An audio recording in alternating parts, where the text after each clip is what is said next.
रामगढ़ में आपका फिर से स्वागत है। मैं Niharika Kushwaha RB+2 high school Sandi की टीचर हूँ। मैं आपके लिए केमिस्ट्री और बायोलॉजी की वीडियोस लेकर के आती हूँ। बच्चों, आज हम लोग केमिस्ट्री का जो चैप्टर देख रहे हैं वो रासायनिक अभिक्रियाएं एवं समीकरण का पार्ट 4 है।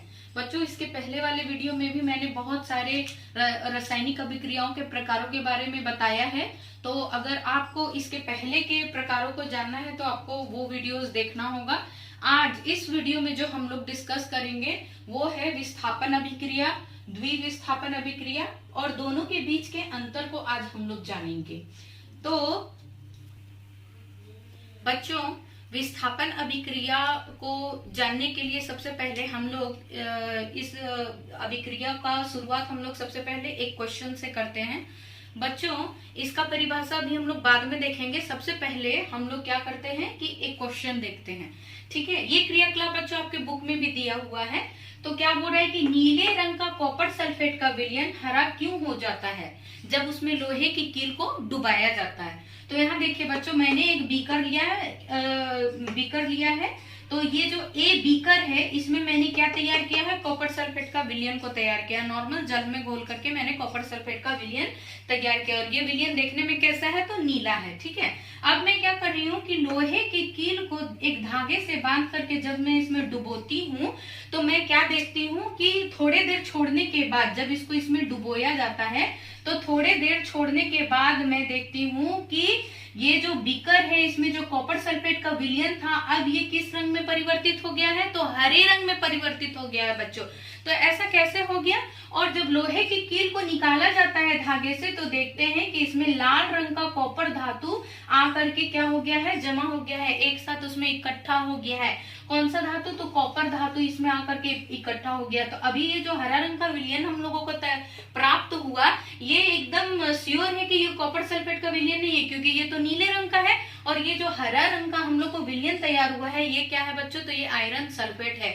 आप एक बार इस अभिक्रिया का समीकरण में आप एक बार ध्यान दीजिए बच्चों कि हम लोग क्या किए कि लोहे की कील लिया था। तो हम यहाँ पर हम लोग क्या लिखेंगे, लोहे की कील के लिए आयरन का जो सिंबल है Fe लिखते हैं और ये कॉपर सल्फेट का विलयन था। जब लोहे की कील को कॉपर सल्फेट के विलयन में डुबोया जाता है तो हम लोग क्या देखते हैं, यहाँ पर देखिए कि ये जो आयरन है वो कॉपर को क्या कर दिया, विस्थापित कर दिया। यहाँ देखिए कॉपर को वो बाहर निकाल दिया और आयरन खुद सल्फेट के साथ यहाँ पर जाकर के अटैच हो गया। तो ऐसा कैसे हो गया कि आयरन क्या किया, कॉपर को विस्थापित कर दिया। यहाँ पर आप देख रहे हैं ना, लोहे की कील में सारा कॉपर धातु आकर के जमा हो गया है।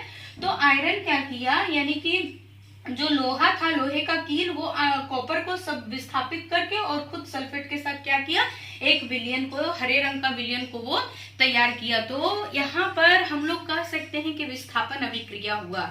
तो विस्थापन अभिक्रिया क्या है बच्चों कि कोई भी तत्व किसी यौगिक से दूसरे तत्व को क्या कर देता है, विस्थापित कर देता है। क्यों विस्थापित करता है, क्योंकि वो ज्यादा अभिक्रियाशील है बच्चों, है ना। तो यहाँ पर अभी आप देख रहे हैं सक्रियता श्रेणी अभी आपके पास आएगा। तो यहाँ पर देखिए कि सबसे ज्यादा कॉपर से ज्यादा सक्रिय कौन है, लोहा है। तो बच्चों जैसे जैसे धातु ज्यादा सक्रिय होता है अपने से कम सक्रियता वाले धातु को क्या कर देता है, हटा देता है और वो खुद जो यौगिक है उसमें अपना जगह बना लेता है। तो हम लोग यहाँ पर इसको इस तरह से परिभाषित कर सकते हैं बच्चों कि किसी भी यौगिक में ज्यादा सक्रियता वाले तत्व क्या करते हैं, कम सक्रियता वाले तत्व को बाहर निकाल देते हैं या उसको विस्थापित कर देते हैं। तो हम लोग कह सकते हैं कि यहाँ पर क्या हुआ, विस्थापन अभिक्रिया हुआ बच्चों जो नेक्स्ट टॉपिक है वो है द्विविस्थापन अभिक्रिया। तो यहाँ पर देखिए नाम से ही स्पष्ट है ना कि द्विविस्थापन। अभी इसके पहले हम लोग विस्थापन अभिक्रिया पढ़े तो उसमें क्या हो रहा था कि एक तत्व दूसरे तत्व को उसके यौगिक से विस्थापित कर दे रहा था। क्यों, क्योंकि वो ज्यादा अभिक्रियाशील था। यहाँ पर द्विविस्थापन अभिक्रिया में क्या होगा कि विस्थापन की जो अभिक्रिया है वो 2 बार होगा। कैसे, यहाँ पर देखिए, जैसे कि यहाँ पर मैंने एक यौगिक लिया है AB और दूसरा यौगिक लिया है CD। तो इसमें जो 2 तत्व हैं, मान के चलिए ये एक तत्व है A और ये एक तत्व है बी, तो क्या करता है कि ए सी को रिप्लेस कर देता है। यहाँ देखिए ए के साथ सी चला जाता है और जो बी है वो डी के साथ चला जाता है सी को रिप्लेस करके, यानी उसके जगह को हटा करके। तो यहाँ पर 2 बार विस्थापन हो रहा है ना कि ए सी को विस्थापित करके ए सी का निर्माण करता है और बी क्या करता है सी को इसी तरह विस्थापित करके और डी के साथ खुद अभिक्रिया कर लेता है ना। तो यहाँ पर हम लोग क्या देख रहे हैं कि 2 बार विस्थापन का अभिक्रिया हो रहा है। तो जरा देखिए बच्चों इस समीकरण को ध्यान से कि हम लोग क्या कर रहे हैं, 2 परख नली ले रहे हैं बच्चों। तो जो 2 परख नली ले रहे हैं उसमें एक में सोडियम सल्फेट का विलयन हम लोग तैयार करते हैं और एक में बेरियम क्लोराइड का। तो जैसे इन दोनों को मिलाया जाता है बच्चों, तो हम लोग क्या देखते हैं कि बेरियम सल्फेट का निर्माण होता है और सोडियम क्लोराइड का निर्माण होता है। तो बच्चों जो सोडियम क्लोराइड है वो तो विलयन के ही रूप में दिखता है, लेकिन जो बेरियम सल्फेट है बच्चों, वो बेरियम सल्फेट कैसा दिखता है हम लोग को, अवक्षेप के रूप में दिखता है। बेरियम सल्फेट कैसा दिखता है, अवक्षेप के रूप में दिखता है, यानी कि ऐसे पदार्थ जो विलयन में घुलनशील नहीं है, अघुलनशील पदार्थ को अवक्षेप कहते हैं। चूंकि इस अभिक्रिया में अवक्षेप का निर्माण हो रहा है, इसीलिए इसे हम लोग अवक्षेपन अभिक्रिया भी कहते हैं। और समीकरण को हम लोग जब अवक्षेप का निर्माण होता है तो इस तरह से डिनोट करते हैं, है ना बच्चों। तो ये तो हो गया अभिक्रिया का बात। अब जरा देखिए कि ये है क्या द्विविस्थापन अभिक्रिया। तो ऐसी अभिक्रियाएं जिनके बीच आयनों का आदान प्रदान होता है अभिकारकों के बीच में। तो ये एक अभिकारक है और ये दूसरा अभिकारक है, तो इन दोनों के बीच का आयन कौन है।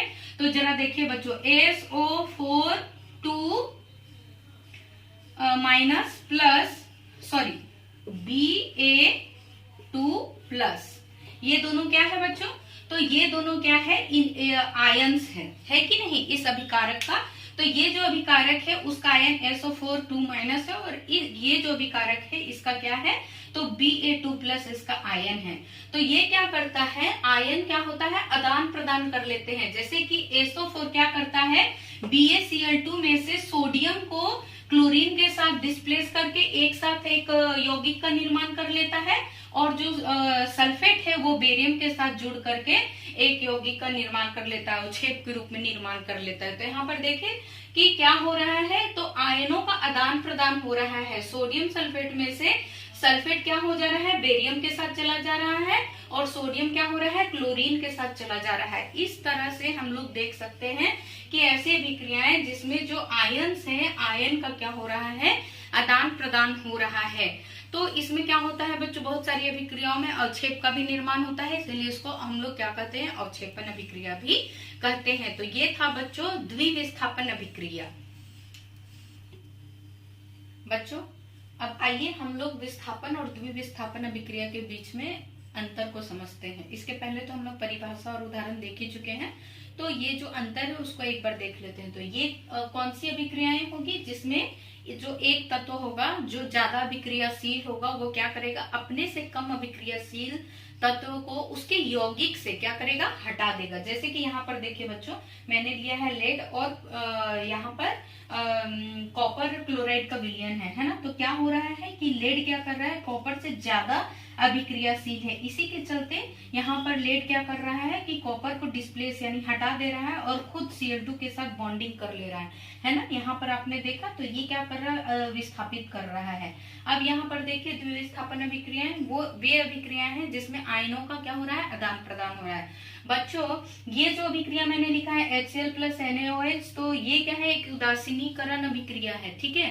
तो इसमें क्या हो रहा है, न्यूट्रलाइजेशन हो रहा है, न्यूट्रल हो जा रहा है, क्योंकि यहाँ पर क्या हो रहा है कि एक एसिड है और एक बेस है और ये न्यूट्रल हो रहा है। तो ये जो उदाहरण हम लोगों ने लिया है, क्या होता है जब हमारे पेट में, सबको पता है उदर में क्या है, HCl है। तो HCl जब ज्यादा हो जाता है, एसिडिटी का जब प्रॉब्लम हो जाता है, तो हम लोग कोई भी एंटासिड लेते हैं तो उसमें क्या होता है, हाइड्रोक्साइड यानी कि बेस का मात्रा होता है, तो वो क्या करता है, उदासीन कर देता है, न्यूट्रल कर देता है ना, एसिडिटी को कंट्रोल कर लेता है।